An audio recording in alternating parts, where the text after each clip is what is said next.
Everything remained at a standstill until a shocking twist finally brought the horrifying reality to light.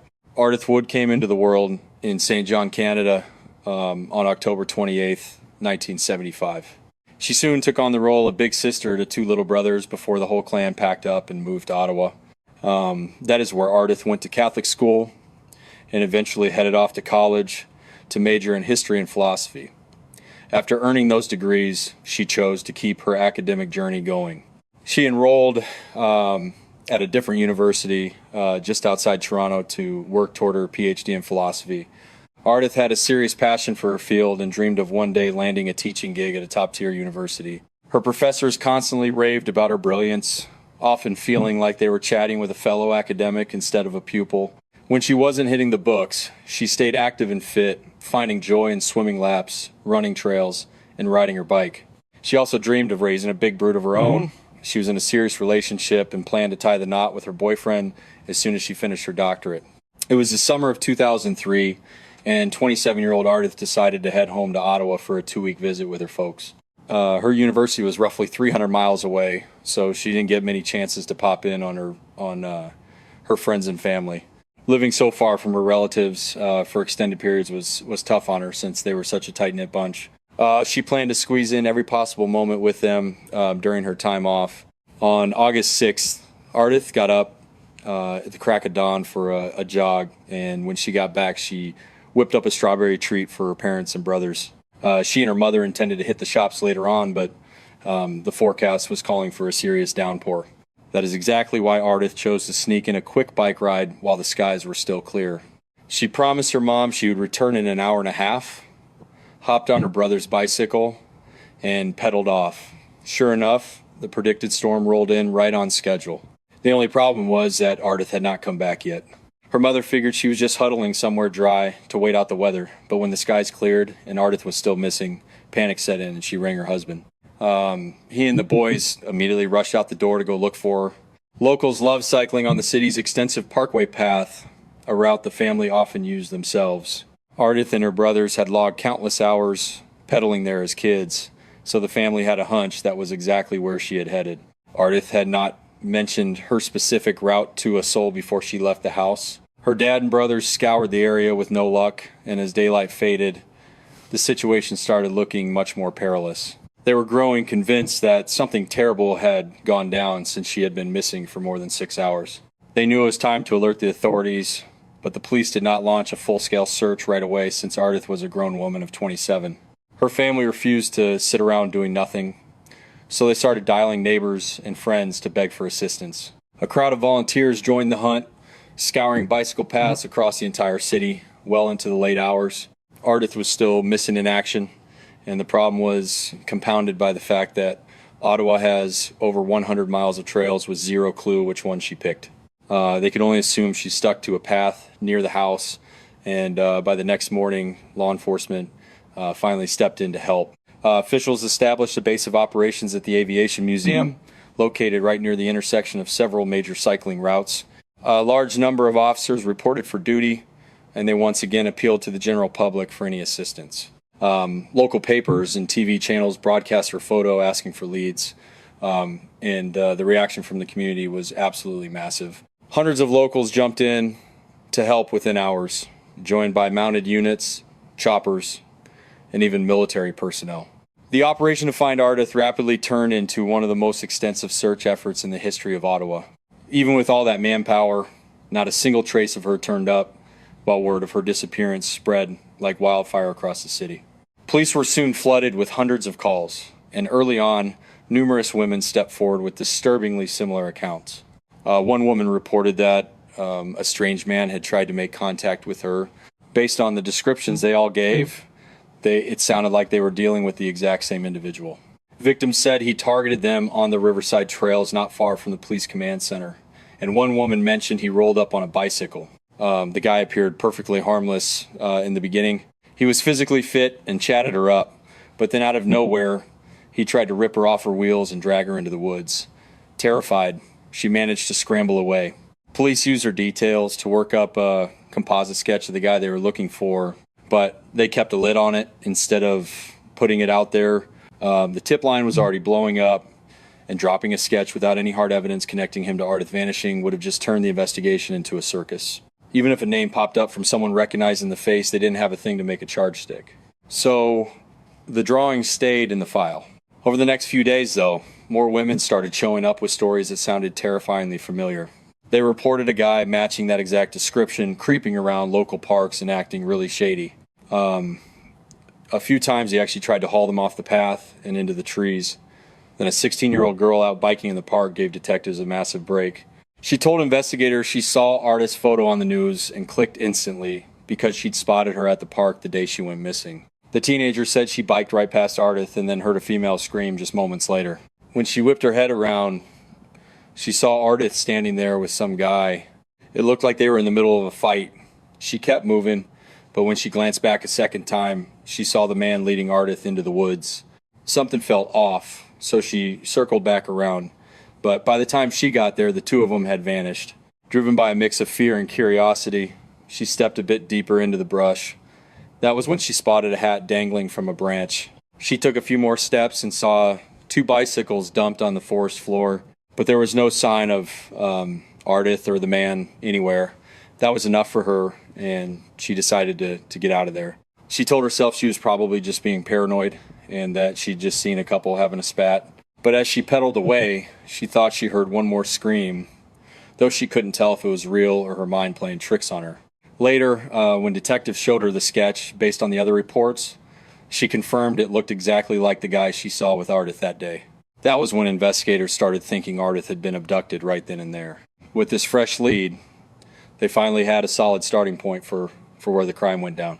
Tons of volunteers showed up to help comb through the park. They even called in dive teams to scour the long, narrow river cutting through the area. All that effort yielded results 4 days after Ardith vanished. The divers found Ardith's brother's bike resting on the riverbed. The serial number confirmed it was his. By then, detectives knew the chances of finding her alive were slim, so they went all in on searching the riverbanks. That same day, a call came in that stood out from every other tip they'd received. The guy on the line sounded absolutely terrified. He confessed to killing Ardith near a bike path, claiming it was a total accident and not something he planned. He also admitted to shallowly burying her near the water and piling branches on top to hide her. Police managed to trace the call to a payphone in a neighboring town. They raced over, hoping the caller left prints or DNA on the receiver, but they came up empty-handed again. Meanwhile, search dogs were brought in to sweep both sides of the river for any trace of Ardith. The next day, the dogs alerted to a body in the water just a few feet off the bank, half hidden by some trees. Investigators couldn't make an ID on site because the decomposition was bad and the body was completely nude. Still, they were pretty sure right off the bat that it was Ardith. Once the body was moved to the medical examiner's office, they realized the scene was clean, no tracks, no clues, nothing pointing to a suspect. Later on, doctors confirmed the body was definitely Ardith. The autopsy showed she drowned, and it looked like someone held her under until she was gone. After the deed, the killer dragged her to the riverbank and tried to mask the spot with branches. The perp took her clothes with him since police couldn't find a shred of fabric at the scene. Everything about the crime screamed sexual assault, though the police couldn't prove it definitively. Once they found her body, authorities decided to finally release the suspect's sketch. That move generated a flood of new leads. A bunch of women stepped up, claiming a guy fitting that description had harassed them in local parks. But none of that got police any closer to a name. Over time, they painstakingly vetted hundreds of potential suspects, yet they still couldn't tie a single one of them to Ardith's murder. They also looked into the possibility that the serial rapist from the town where the call originated might be their guy. That predator had attacked multiple women the previous year, but had managed to stay off the radar. Officers exhausted every avenue hoping to bridge the two investigations, yet they hit a dead end. Regardless, information kept flooding in, and investigators were floored by the volume of women recalling a figure who looked just like the sketch. Once they connected the dots, they realized he had lurked around those grounds at least 19 times in the week preceding Ardith's abduction. The story didn't end there, though. Someone actually spotted him the very next day following the homicide, hours before the victim was located. Authorities theorize he likely revisited the site, aiming to hide the remains more effectively or retrieve incriminating items before law enforcement arrived. Witnesses consistently brought up one other vital specific. The stranger sported a distinct eagle tattoo right on his arm. Investigators initially held back the details regarding the ink, considering it their strongest card to play. Yet, as time dragged on without an arrest, they ultimately chose to release that specific description to the general public. That move triggered a deluge of hundreds of phone calls from citizens flagging anyone with ink matching that profile. Officers chased down every single lead to no avail, eventually sifting through more than 4,000 tips over the subsequent months. Chasing every shadow proved impossible, but eventually a pair of specific messages grabbed their interest. The initial tip arrived shortly after the discovery of the remains, while the subsequent one came in several months later. Surprisingly, both individuals identified the exact same male who hailed from the town where the confession call originated. He actually resided in the precise neighborhood where the payphone used for that call was located. Furthermore, this individual possessed a criminal history and bore a bird tattoo on his shoulder that fit the witness accounts. Once investigators hauled him in for an interview, he started behaving in a bizarrely guarded and slippery way. During the exchange, the suspect boasted about his own intelligence, claiming they would never piece together his movements on the day of the slaying. He chatted with authorities for 3 solid hours without yielding anything useful, prompting a second session involving a lie detector test. By that stage, the investigators felt nearly positive that they were sitting across from their perpetrator, yet the results from the machine shocked the team as the charts failed to indicate a single instance of deception. Lacking concrete physical proof and facing a clean pass on the exam, officials had no choice but to release him. Passing the screening so easily caused them to doubt whether they had actually zeroed in on the right individual. While the influx of fresh leads eventually slowed to a trickle, the team persisted in systematically re-examining the older files. 1 year following the homicide, the lead detective informed the press they were still processing a roster of roughly 400 persons of interest. While a significant portion of those names had been cleared, a number of them remained on the active list. Authorities also put forward a $50,000 bounty, marking the largest sum ever posted in Ottawa history at that time. That cash incentive failed to accelerate the capture, and after 2 years, law enforcement had completely exhausted their avenues. Everything remained frozen until September 2005, when 18-year-old Jennifer Teague suddenly vanished from the Ottawa area. Given the striking parallels to the earlier abduction, detectives immediately scrambled to find a link between the incidents. Yet, after an exhaustive review, they could not establish any definitive bridge connecting the two crimes. Progress stalled for almost another 12 months, and the team started fearing the mystery would never be unraveled. Even with the useful accounts provided by witnesses, the identity of the bizarre figure from the park remained elusive. The situation shifted dramatically in May 2006, following an attempted assault on a female in North Bay, roughly 190 miles from Ottawa. The victim reported that a stranger had approached her late at night while she was alone, asking her to accompany him home. Claiming he needed assistance, he trailed her despite her objections, explaining he was a recent transplant from Ottawa who was lost. Just as she started gesturing toward his destination, he seized her and violently dragged her into the nearby shrubbery. He attempted to strike her, but she let out a scream that alerted others in the vicinity.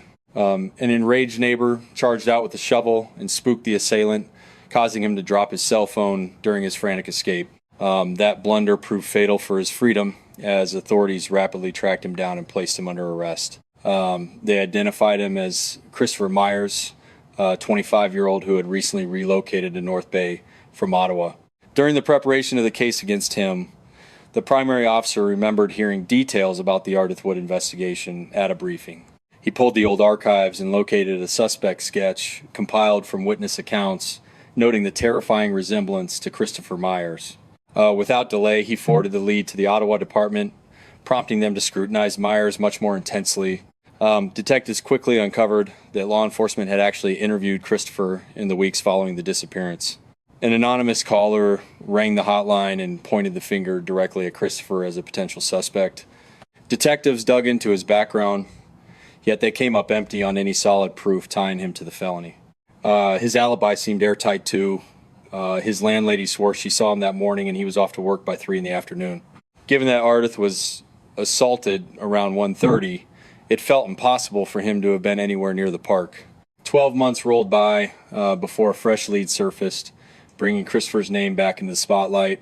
Deciding to quit stalling, authorities hauled him down to the station for serious interrogation. He flatly denied killing Ardith, even baring his shoulders to prove he had no ink, leaving cops wondering if they had the wrong guy. Despite the doubts, this was his third strike on their radar, making him their prime target. It certainly didn't help that he had recently tried dragging a different woman into the woods against her will. Lacking hard physical evidence was a major hurdle, so investigators decided to poke holes in his original alibi. His landlady had originally vouched for his whereabouts during the day, which seemingly let him off the hook. Upon a second interview, however, she clarified that she actually spotted him in the morning, not the afternoon as she first claimed. That tiny shift in the timeline changed the entire game. Suddenly, Christopher had a wide enough window to bike over, attack Ardith, and still clock in for his shift on time. Officers actually hopped on bicycles and rode the specific path themselves just to prove the trip was physically doable. Once they knew the timeline worked, detectives drove out to the neighboring town to grill Christopher again. At the start of the interview, he flatly refused to admit any role in Ardith's demise. His narrative started crumbling the moment they mentioned that multiple witnesses placed him at the scene. Eventually he caved, admitting he cycled there and even struck up a chat with Ardith. Christopher claimed that after a short talk, she voluntarily walked with him toward the riverbank woods. Then he spun a tale about a girl appearing out of nowhere, scaring Ardith into the water. He claimed he fled, only to find her dead when he came back later. He alleged that he pulled her corpse onto the bank, hid it under some brush, and took off without alerting a soul. Investigators immediately sensed his version of events was a complete fabrication. Yet the bombshell was that he finally confessed to interacting with Ardith on the very day she was killed.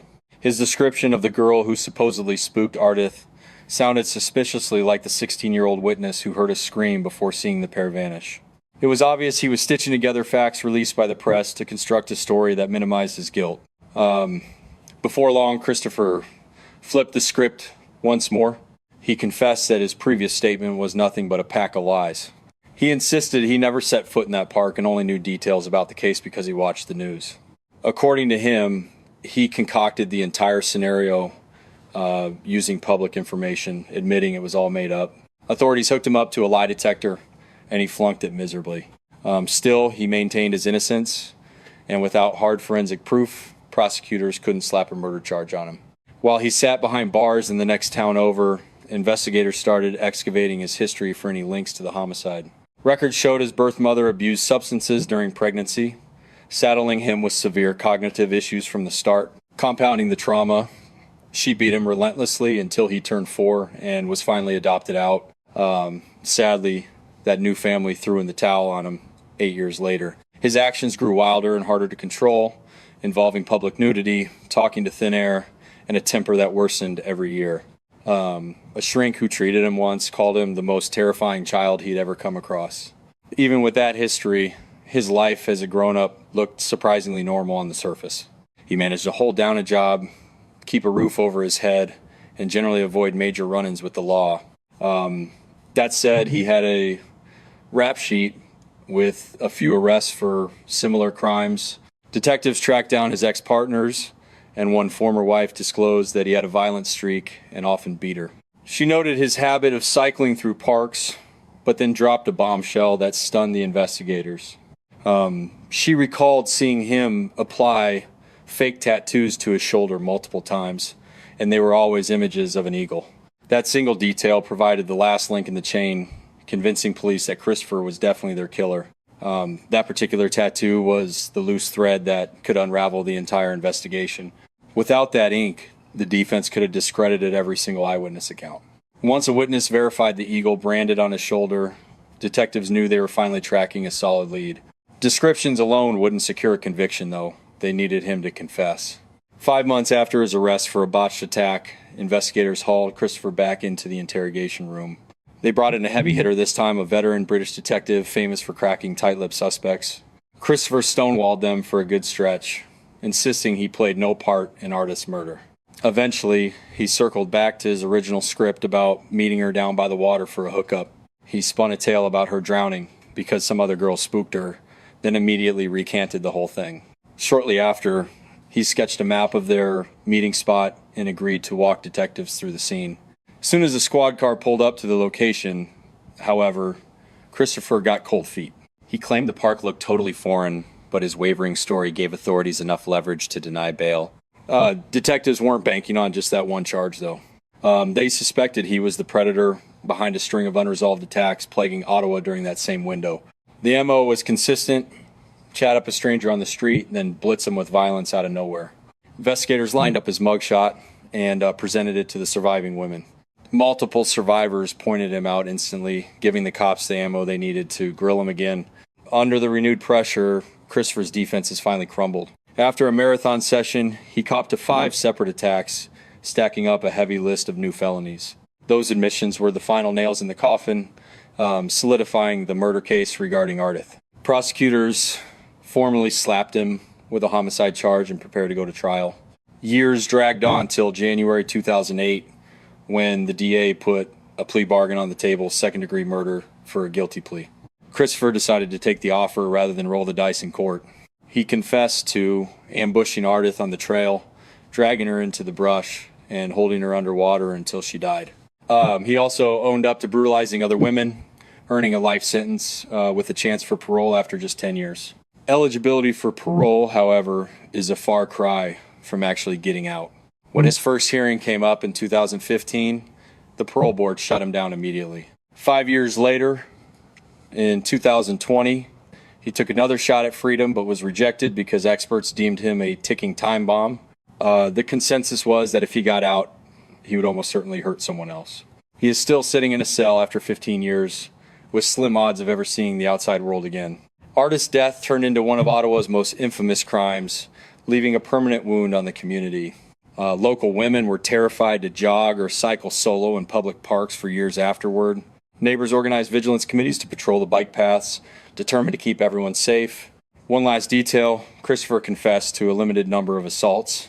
Investigators felt certain he was good for plenty more, mostly because his victims often didn't see who hit them. Tying him to those other crimes was a dead end, meaning we'll never know the full scope of his violence. If this story grabbed your attention, smash that like button and hit subscribe for fresh true crime content every single night. Catch you in the next one. Keep your eyes open and stay safe. The grad student hopped on her bicycle for a ride, but she never made it back to her driveway. Her disappearance sparked one of the biggest manhunts the city had ever seen right from the start, and the story quickly grabbed headlines across the entire nation. Detectives chased down thousands of leads and investigated hundreds of persons of interest. Yet every single avenue of inquiry ultimately hit a dead end.